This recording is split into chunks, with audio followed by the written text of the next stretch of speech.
Então vamos lá, galera, falar um pouco mais sobre o que está acontecendo no nosso país e por que que essa política existe como é uma minha maneira de pensar. Nós vivemos em uma época, para você entender, você tem que entender tudo o conjunto do que está acontecendo e que tem coisas que são males necessários. Nós vivemos uma época que para os jovens, a juventude hoje, caiu de paraquedas em uma época muito boa. Por que uma época muito boa? Porque é uma época de grandes avanços tecnológicos, né? Uma época em que as crianças têm muitas coisas boas para fazer. Tem videogame, tem internet, tem gente ganhando dinheiro com internet. A era do conhecimento, o conhecimento está na palma da mão, ou seja, saciar o desejo pela informação está ali na palma da mão. Você vai no Wikipedia e fica sabendo da vida de não sei quem, você vai em busca de uma informação sobre biologia, você tem. Não precisa mais você ter aqueles livros grandes, que antigamente os pobres não conseguiam ter grandes livros. Por isso que você vê, hoje em dia, você olha os advogados, essas pessoas com aquela biblioteca atrás, né? Você tem logo a impressão de que aquela pessoa leu todos aqueles livros. E na verdade aquilo ali não passa de uma tentativa de mostrar, não, vocês têm que ler, vocês têm que aprender. Ou seja, eu estou representando aqui essa minha vida, que minha maneira de se expressar é porque eu já li esses livros. E é essa maneira que eles tentam transmitir, uma gravação onde tem uma biblioteca atrás da pessoa. Só que é, muita gente viveu, que temos cerca de 30, 40 anos, vivemos muitas injustiças feitas pelos governantes anteriores, né? Hospitais ruins, nós vivemos tudo isso. E nós pegamos uma ponta do que foi, assim, nós não sofremos ditadura, nós não passamos por essas coisas, achávamos até que íamos passar uma geração inteira sem ter esse tipo de problema, né? E de repente até passaremos. Mas a gente tinha uma noção do que foi a ditadura, do que foi esse golpe militar, do que aconteceu pelo mundo, né? Das injustiças sempre sofridas pelo povo brasileiro. E essa geração de agora não tem essa noção nenhuma disso. Ou seja, essas coisas parecem não ser importantes para eles, né? Então surge no cenário histórico alguns personagens, talvez para que isso seja lembrado, né? Talvez para que essas histórias não sejam esquecidas, porque as questões da ditadura que deixou os militares mesmo com a saia justa, né? Eles precisaram fazer muitas coisas para poder enterrar esse passado, porque ficou muito ruim para eles. Só que Deus é tão tremendo que o cara que é o líder da OAB, o presidente, não sei que lá, Santa Cruz, o cara foi filho de uma pessoa morta na ditadura, torturada e morta, e ele era um bebezinho ainda, né? Para você ver quem Deus coloca nas estruturas. E nós estamos passando por uma situação em que nós temos os três poderes no nosso país, só que você tem, por exemplo, você tem o executivo, você tem o legislativo. Você tem pessoas ali que não têm assim, a noção de leis que o judiciário tem. As autoridades são ministros de Deus. Ou seja, o cara que está no judiciário, ele tem uma noção tremenda de lei. Então, em quem que eu prefiro confiar? Em quem entende de leis ou numa pessoa que entrou na política dando cambalhotas, né? Entrou dando cambalhotas mesmo, se cercou de pessoas por interesses, né? Por trocas mútuas de interesses e chegou ao poder, né? Chegou ao poder, ninguém sabe como, mas dando cambalhota e dormindo a vida toda, como muitos políticos sempre fizeram. Então, só que nessa questão, para o cara chegar numa vida pública assim, ele tem muito telhado de vidro, cara. Tem muito. E aí, quando você chega, o cara vai brigar com quem? Com o judiciário. Por que se briga com o judiciário? Por que há um interesse tão grande? Porque o judiciário é o maior poder dos três. Por mais que se diga que eles têm poder equiparado, na verdade não tem. Porque se você não tem o judiciário para te absorver dos seus crimes, das coisas que você fez, você tem um adversário. E é por isso que há esse confronto, né? Para que essas leis sejam abaladas. Se isso acontece, a quebra desse poder, outro vai ter que assumir esse lugar. Só que esse lugar, ele só pode ser assumido por pessoas entendedoras de lei. E se imagina um Brasil onde esses juízes do Supremo fossem tão corruptos. Eles não são como estão dizendo. Tem erros, devem ter erros. Eu nunca cheguei para parar, assim, nunca foi me convenceram disso. Mas imagina se todos eles fizessem uma... não estou falando de jogo de cintura como eles fazem, não, né? Para ficar tudo bem, em paz. Mas se todos eles, toda vez que alguém fosse preso ou fosse investigado, chegasse ali, eles liberassem aquela pessoa, assim, do nada, você visse que aquilo ali é uma coisa gravíssima, né? Como que o povo brasileiro ia ficar? E é lógico que ia ter guerra civil aqui. Lógico que a coisa ia desandar. O problema é que se você tem um judiciário dominado, você tem a Polícia Federal e você tem todo o restante dominado. Porque quem não andar nos trilhos, com certeza vai ter muita coisa na conta, né? Às vezes, se você é um presidente da República, se você é uma autoridade máxima, e você quiser botar alguma coisa na conta de alguém, inventar uma história e ter pessoas que comprovam essa história, você consegue ferrar a vida da pessoa. Isso é óbvio, né? Então você tem esse tipo de coisa. E essa geração de agora está mais preocupada com a tecnologia, tão abismada. Nós estamos vivendo um restinho da tecnologia, aproveitando um pouquinho, né? Porque nós vivemos numa época muito difícil e agora estamos pegando um pouquinho.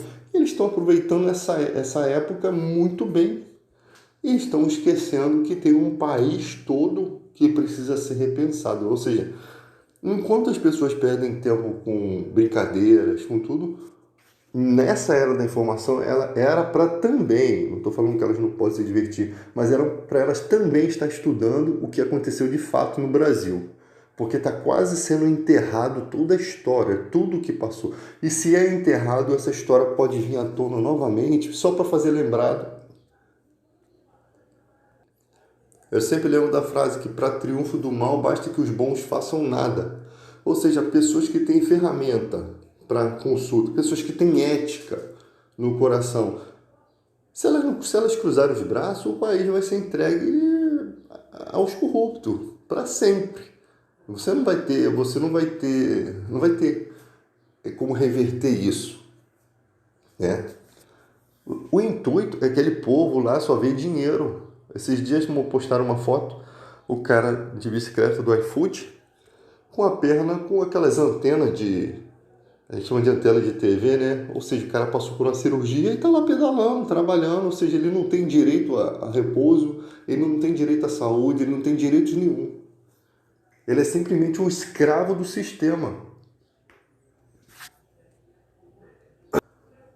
Então, numa época em que as coisas são ruins, né? Tipo assim, numa época que as coisas são ruins, até o amargo se torna doce. Ou seja, uma coisa que às vezes o cara está satisfeito porque está levando sustento para casa dele, mas que o nosso país é muito rico, o nosso país tem muita condição de dar uma vida melhor para muitos cidadãos brasileiros, mas só dá uma vida digna para os ricos, para os que estudaram, os que tiveram chance de estudar, e para o outro povo, que também faz parte desse país. Então, isso é desigualdade social. Muita gente não entende o que significa isso, sabe?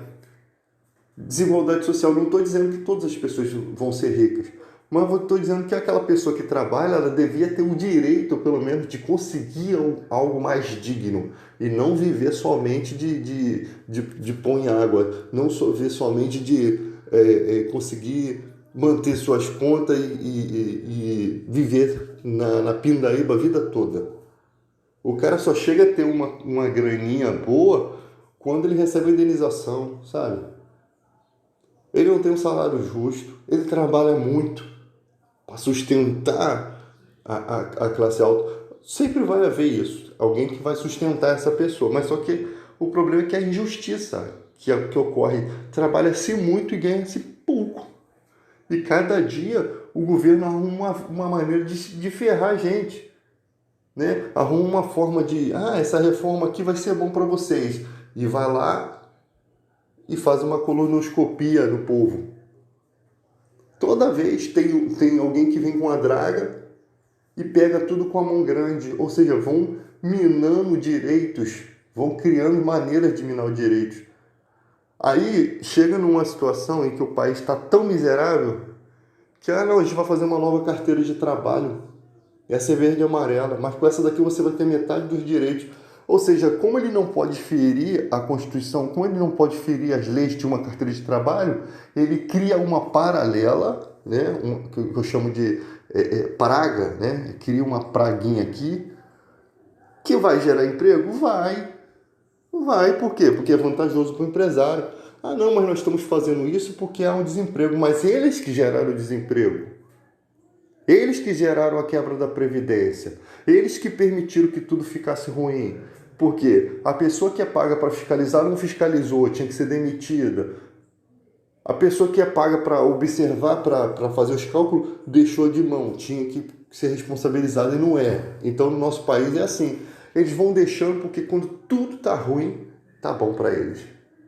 Eles podem pegar e, tipo assim, e com uma migalha fazer você acreditar que eles estão te abençoando. Quem está com fome, as migalhas da mesa vão satisfazer a fome, né? Pelo menos um pouco dela. Então, para aquela pessoa, o amargo acaba se tornando doce. E a geração de agora começa a entrar e a ver o mundo dessa forma e pensa assim, não, é desse jeito mesmo. Então, eu estou satisfeito. Quando nós temos um país rico, um país onde o cara lá, Chico Mendes, morre por conta de uma floresta, para defender uma floresta, porque na geração em que ele nasce só, com a coragem sozinho, porque essa coragem tinha que ser de todo mundo. Então ele vai ser um profeta ali, ele vai morrer para poder, a história dele, né, talvez incentivar uma geração. E o que está acontecendo é que nada disso está incentivando nada. Pessoas morreram em vão. Né? Então, quando é como uma andorinha lá tentando apagar o fogo, com a gotícula, ela perde a vida, cansa, perde tempo, perde até a vida, mas não resolve o problema do incêndio. É exatamente isso. Né? E nos últimos dias, nesses dias, as pessoas estão confundindo religião e fé. O ódio está predominando. Ou seja, você votou em Bolsonaro, eu odeio você. Você votou no Lula, eu odeio você. Sabe, não há um consenso de que as pessoas têm o direito de votar em quem quiser, isso é uma democracia, elas têm o direito, e você tem o direito de contrariar, porque você tem uma forma de pensar diferente, e ela tem uma forma de pensar diferente, mas isso não pode levar o ser humano a odiar o outro. O que está levando é ao ódio, né? E quando você observa isso, tudo isso que está acontecendo é necessário acontecer. Porque se isso não acontecesse, você não pesquisava mais política, você não se empenhava mais em contradizer o que está sendo dito. Então, tudo isso é necessário. Né? E nós temos uma mistura de fé e religião nítida. Né? Os políticos sempre tentam pegar uma parte da religião porque é voto garantido. Né? Parece que nós somos fáceis de manipular. Só que vai ter que surgir uma geração que não aceita isso, uma geração que estuda. Esses dias estavam questionando, né? As pessoas falam muito de dízimo. Não, olha só como é que é uma coisa interessante. As pessoas falam, eles querem viver só uma parte da Bíblia. Não, se você não der o dízimo, você está roubando a Deus, tá? Então eu vou dar o dízimo, não vou roubar a Deus. Mas o que tem que acontecer na minha vida lá? Deus abrir a janela do céu e derramar bênção sem medida. Você que é dizimista, onde que aconteceu isso já na tua vida? Eu não estou falando que você não pode ter uma vida boa, né? Eu estou falando de bênção sem medida. Você tem noção do que é bênção sem medida? É muita coisa, é muita coisa. Quando Jesus fala, dai a César o que é de César e a Deus o que é de Deus, porque o dízimo estava na lei. Então era uma obrigação do judeu. E com certeza Deus cumpria a sua obrigação com o povo. Já que não tinha o Espírito Santo para dar a eles, dava riquezas.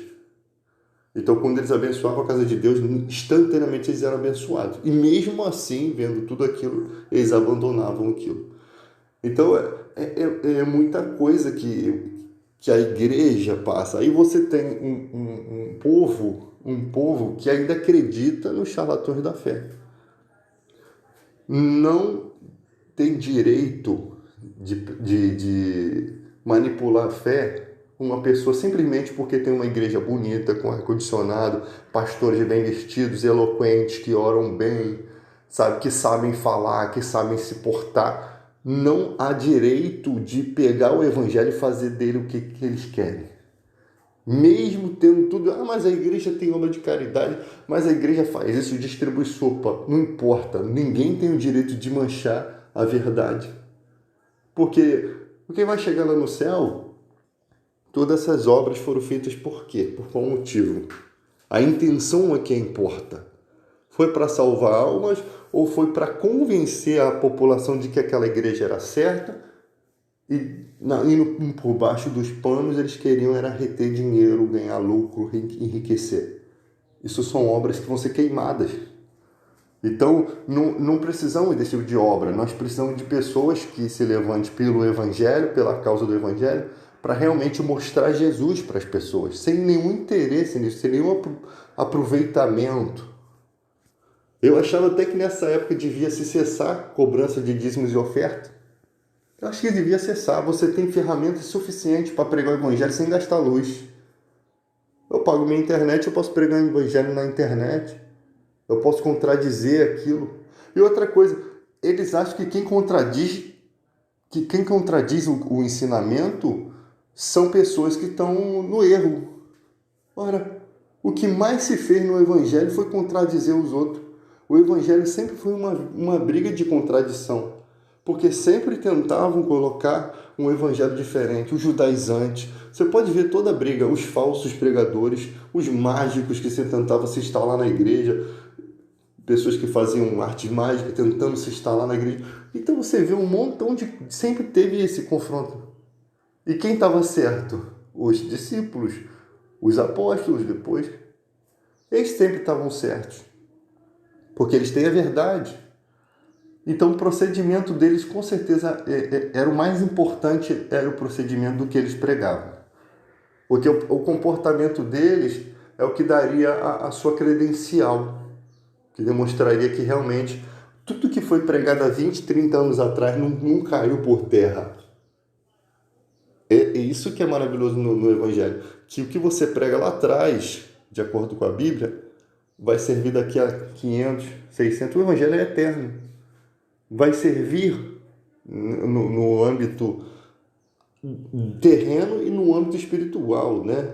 Por quê? Porque a história bíblica conta o futuro, né? Não vai ter alienígena invadindo o planeta, não vai ter uma explosão que vai acabar com o planeta. Você pode confiar que Deus tem poder suficiente de manter o homem dentro da caixinha. Ele não vai deixar o homem explodir essa caixinha, né? Porque o cara quer botar um foguete lá em cima, ele tem que enfrentar a dificuldade do combustível, do dinheiro, de um monte de dificuldade que Deus colocou para que ele não fosse além dos limites. Para ele chegar lá em Marte, não sei quantos anos viajando na velocidade da luz, e o foguete não viaja na velocidade da luz. Nem chega perto disso. Não vai chegar, não vai conseguir. Então tem limites. A tecnologia nunca vai chegar a ultrapassar esses limites, né? Então você vê que Deus tem o controle de tudo. Então junta-se essas questões políticas com questões religiosas. E eu falo dos cristãos porque eles carregam a Bíblia, carregam a verdade debaixo do braço. Se vocês não conseguem discernir os espíritos, o que significa isso? A Bíblia diz, provai os espíritos para ver se vem de Deus. Ou seja, se vocês não têm capacidade de reconhecer se o seu pastor, se o seu líder é um enviado de Deus ou é um charlatão, nós estamos perdidos. Por enquanto nós estamos perdidos. O seu voto vai ser manipulado com certeza. com certeza você não vai saber também votar, porque esse líder espiritual ele vai te conduzir para um lugar errado. Ele não tem a luz, são cegos guiando outros cegos. Se Jesus disse, se o cego guiar outro cego, vai cair os dois no mesmo buraco. É o mesmo buraco que ele cai, você cai. É exatamente isso. Então, enquanto a igreja não aprender a discernir, a escutar as contradições de outras pessoas que estão dizendo, gente, isso está errado, gente, isso daqui você não pode... Sabe o que vai acontecer? Você vai ficar preso em afetos, manipulações. Chega lá na igreja, você imagina, eu sou pastor aqui, aí você chega na igreja, oi, minha irmãzinha, tudo bem com você? Como é que você tá? Eu simplesmente... Aí você abre o coração para aquilo, né? Sem desconfiança nenhuma. Olha, caramba, eu fui muito bem recebido naquela igreja. Eu fui muito bem recebido. O político também faz isso. Estelionatário também faz isso. Todo mundo trambiqueiro faz isso. Lisonjeia a pessoa, mas por trás o interesse está muito...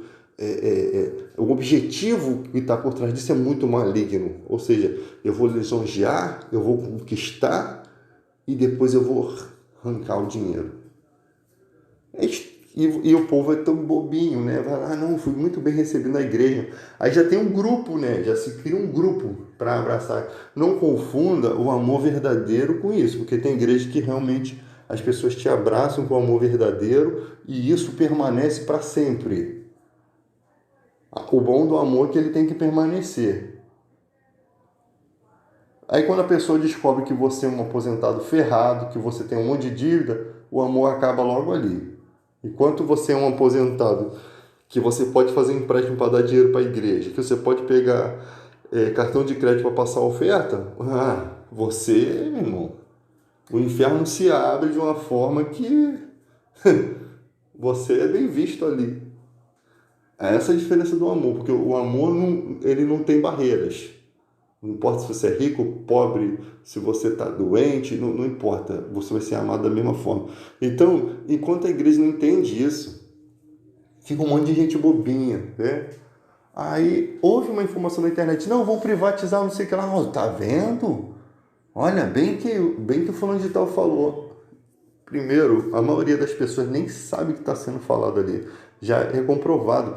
A maioria das pessoas nem entende o que está sendo postado. Por quê? Coloque-se uma imagem, uma coisa que está realmente acontecendo, mas o problema é que a desinformação sobre aquilo e as pessoas que vão te informar daquilo não são pessoas de confiança.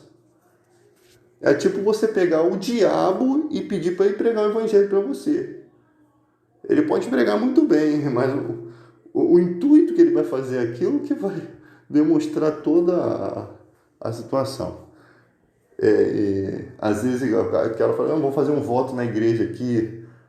Quem não, tem que fazer o voto, tem que dar. Eu vou pagar com o dinheiro do banco imobiliário, irmão. Pega o dinheirinho do banco imobiliário, tá aqui o meu voto. O que eu prometi tá aqui. Porque aquilo não é para Deus, cara. Não é para Deus.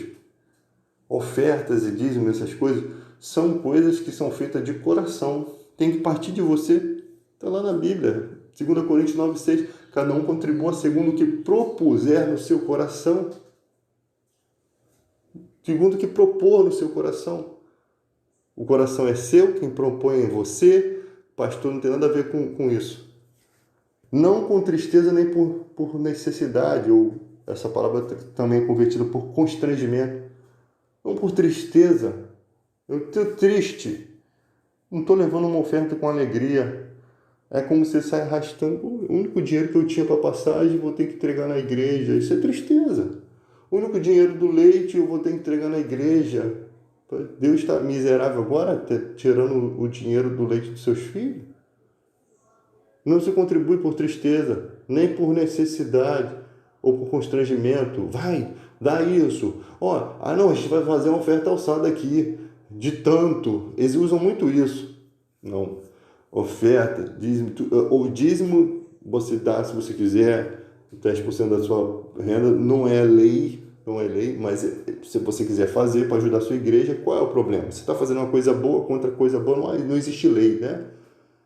Mas tem que ver se essa igreja que você está ajudando realmente ela está contribuindo para o desenvolvimento do evangelho ou ela está contribuindo para a contradição do evangelho. Porque se você está contribuindo para uma obra que está contribuindo com a contradição do Evangelho, que eu quase me enrolei aqui, se você está contribuindo para uma obra que está colaborando com a contradição do Evangelho, você está trabalhando para o diabo e nem sabe. Você é funcionário do meio do inferno.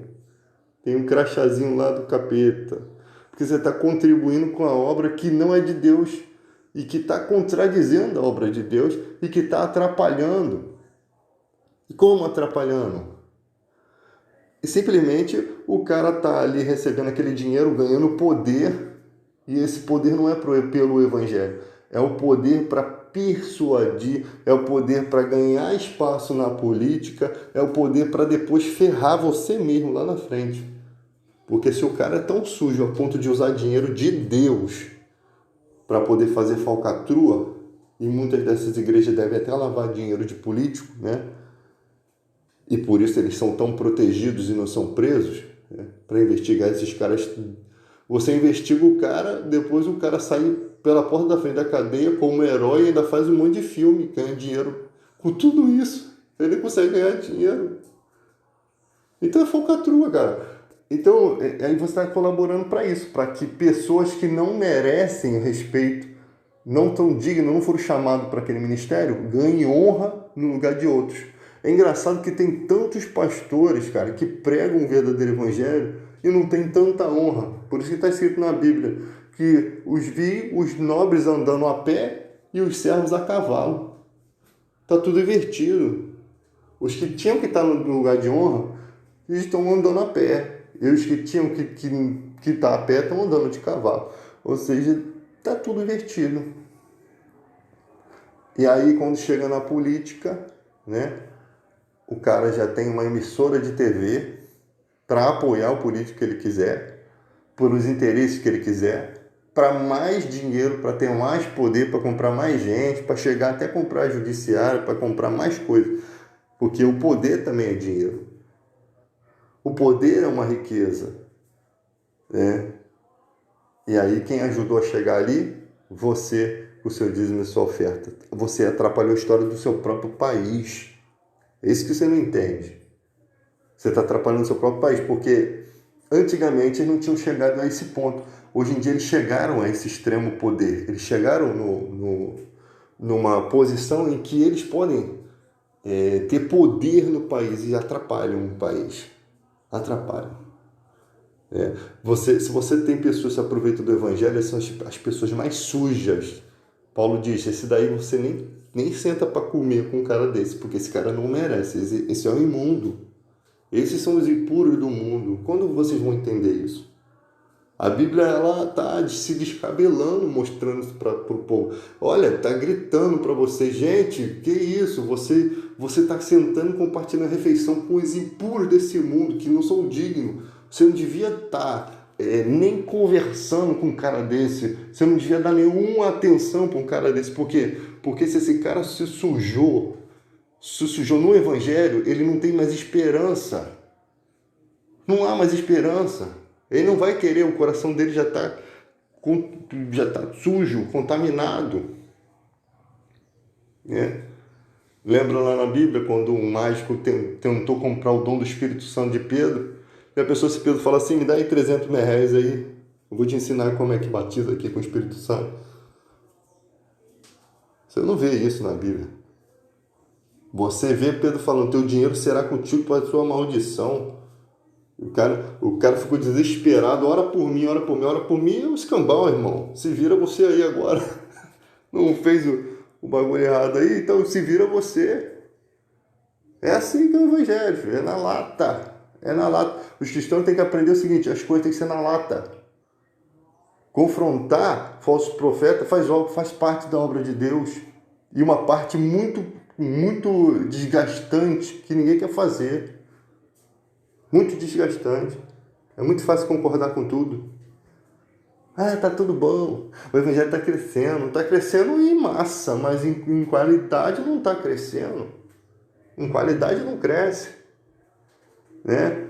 E aí você não alcança o coração das pessoas, porque a pessoa passa em frente à igreja, ela olha assim, Casa da Moeda. Ela não vê igreja, ela vê Banco do Brasil. Igreja do Jesus Cristo. Não, igreja, não, isso aí é Banco do Brasil. Parece que tem um imã lá dentro que se ela passar ali, puxa as moedas até do bolso dela. É assim que as pessoas veem a igreja. E não é essa imagem que devia ter. Porque o nome de Cristo foi manchado, foi maculado. Não é essa imagem. A imagem que tem que ter é o seguinte. Você vê quando a pessoa passa em frente à igreja católica, faz sinal da cruz em respeito àquilo, porque ela vê que ali dentro ela tem um espaço de oração, ela tem um lugar solene. Na igreja católica é interessante, você chega lá, você se ajoelha, faz a sua oração, a sua reza, né? Eu já fui católico, eu sei como é que é, eu estudei em colégio interno católico, tomavam conta da gente, as freiras tomavam conta da gente. Então eu aprendi a rezar, aprendi tudo isso. Fiz primeira comunhão, né? Só não fiz crisma, que eu nem sei mais o que é isso. Mas a gente todo domingo ia lá pra igreja. No dia da primeira comunhão, eu caí na porrada com um cara lá dentro da igreja. Parece que o diabo não queria que eu fizesse primeira comunhão. Quando o padre foi beijar o meu pé no dia do lava-pé, meu pé tava todo sujo de pancadaria, né? Porque a gente caiu na pancada. O cara botou o pé na minha frente pra me cair. No dia da minha primeira comunhão, eu caí na porrada com ele dentro da igreja. Foi um inferno. Então, até hoje, imagina se eu não sei onde esse cara está no mundo hoje em dia. Às vezes é até uma pessoa de bem, hoje até morreu, sei lá. Se ele morreu, eu vou pegar ele de pancada. Mas nem sabíamos que estavam brigando, mas brigamos. Nunca nos víamos, não nos conhecia, mas na hora lá a gente brigou, né? E ali você tem um espaço da igreja que você chega lá e faz a sua oração. Na igreja evangélica, dificilmente você vai ter isso, né? A igreja poderia funcionar muitas horas por dia, mas não, cada dia os pastores querem trabalhar menos. Eu conheci pastores que ficavam dentro da copa da igreja, o culto rolando lá. Daqui a pouco parecia que ele vinha flutuando nas nuvens, né? Porque só vinha na hora da pregação. Então, quando chegava a hora, já é tudo preparado, né? Tinha trilha sonora no teclado. Aí o pessoal preparava, tu faz desse jeito aqui que eu vou entrar e vou abalar o bambu aí, né? E aí chegava o pastor como se fosse... Já chegava orando, já chegava, mas não participou do culto. Ficou lá na copa jogando conversa fora, sabe Deus falando o quê? Enchendo a pança de comida. Aí é fácil, eu quero ser pastor. Aí é mole. O pastor tem que estar na igreja sentadinho, vendo o andamento do culto, o que está sendo feito. Vai que manifesta um bicho ruim lá, e manifesta mesmo, e começa a levantar as cadeiras da igreja, aí você vai deixar na mão de quem? Você é o líder? E aí? Vai deixar a igreja sem envergonhado?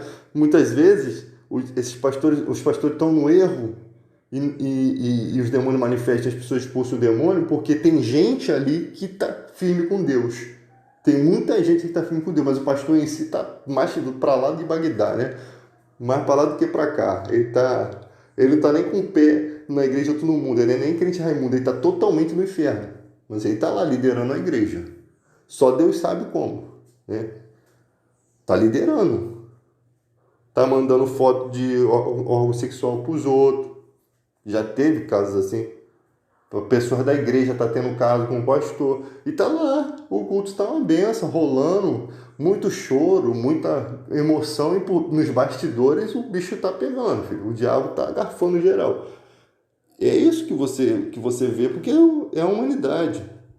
Mas você não pode dizer que toda igreja é assim. Você não pode dizer que todo mundo é assim, porque tem muita gente abençoada, né? Tem gente que é tão abençoada que às vezes cai, e às vezes acontece do cara cair, porque o ser humano é falho mesmo, não vigia, começa a pintar os desejos meio doido, o cara cai. E o cara cai e ele é respeitado pela igreja. A igreja chora. Quando o pastor cai, a igreja chora.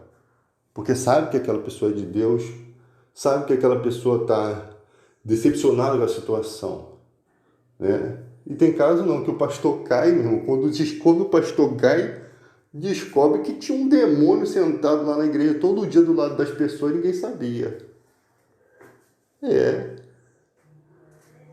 Aí, no tempos atrás, quando eu frequentava outras igrejas eu ia visitar, eu via muita doideira. Eu via gente jogando remédio fora. Pai, você tem fé, joga o teu remédio fora. A pessoa vinha com aquele remédio caríssimo de tarja preta, jogava fora. Aí na outra semana tu não via mais a pessoa, deve ter ido fazer uma visita no céu, né? Ela não tá, não tá mais entre nós, né? Porque a mulher jogou o remédio fora, gente. Eu lembro que uma vez tive que confrontar os irmãos da igreja. Esse pastor que sempre chegava no culto, na hora que ele queria bem entender, eu perguntei para ele, pastor, o que o senhor só chega na hora da pregação? Rapaz, o pastor nunca mais falou comigo. Aí todo mundo gostava de mim, não. Que eu contradizia muito ele. Outra igreja tem um pastor que se irmão de raspar a cabeça. Aí todo mundo se achava que tinha que raspar a cabeça. Tinha gente com cabelo bonito, sabe? Tinha mulher raspando a cabeça. Era uma doideira. E quando expulsar demônio, quando eu fazer oração, vamos fazer uma oração forte. Aí o cara no teclado fazia aquele barulhinho do exorcista. Tchant, tchant. Eu falo, meu Deus, mas eu tô com medo de ficar dentro dessa igreja. Parecia que tava dentro de filme de terror, cara. E eu perguntei pro cara, irmão, não precisa de trilha sonora para expulsar demônio não, cara, porque esse barulho que você tá fazendo aí, eu acho que se a pessoa não tiver endemoniada, o medo que ela tá, o demônio pula nela. Cara, é complicado isso, porque... E ele me olhou com aquela cara assim, né? Aí nos bastidores, chegava para conversar com os caras, o cara tava assim, pô, tu vê a irmãzinha ali? A irmãzinha linda, né? Eu falei, meu Jesus, onde eu tô, rapaz? Os caras estão perdidos. Pegava o dinheiro da oferta para ir pro McDonald's. Voltava com a pança desse tamanho, enorme, enorme de gordo. Não quer dizer que você não pode ir no McDonald's, você não pode ser feliz, tá, galera? Mas a gente via ali que não era obra de Deus nem aqui nem na China. Você via, era aproveitamento ali, aproveitação. Olha que palavra linda do dicionário turco. Aproveitação da fé. O burrês espanhol. Então, cara, igreja, o que a gente vai vendo acontecer é muito triste. É muito triste. Porque se única questão política, né? Pessoas faziam propaganda dentro da igreja. Não, eu estou trazendo meu irmão aqui. O R.R. Soares fez muitas vezes, levou o irmão dele na igreja. Eu achava que era legal, né? Pô, uma pessoa da igreja. Porque você vê assim, pô, um cara de Deus está me representando. Isso é bom, é melhor do que uma pessoa do mundo. Vai ver quem é esse cara de Deus. Não estou falando que no caso em questão é o irmão do cara, não. Mas eu sei que você pode colocar pessoas de Deus dentro da igreja, mas fazer campanha política dentro da igreja não é correto, né? Eu acho que salvo se a igreja fosse verdadeira mesmo, se a igreja realmente não tivesse mácula, né? Não se tivesse imaculado. E você tem um candidato aqui, esse cara aqui, ele não é meu irmão não, ele é meu irmão em Cristo. Se alguém quiser votar nele, se alguém achar que ele é um homem de Deus que vai fazer a diferença lá dentro, tá aqui, ó, mas cobre dele, né? Aí, e quando você faz isso, tipo assim, o que a gente entende é o seguinte, que você tem que ter a mente aberta. Você não vai votar só em candidato da igreja. Tem muita gente aí que não é da igreja, que tem uma ética melhor, que tem conhecimento sobre o país, né, sobre prefeituras, muito melhor do que o cara da igreja. O cara pode ter muita boa intenção, mas ele não tem conhecimento. Você tem que ter um conjunto entre conhecimento e boa intenção. O cara tem que ser na política, ter conhecimento e ser bem intencionado.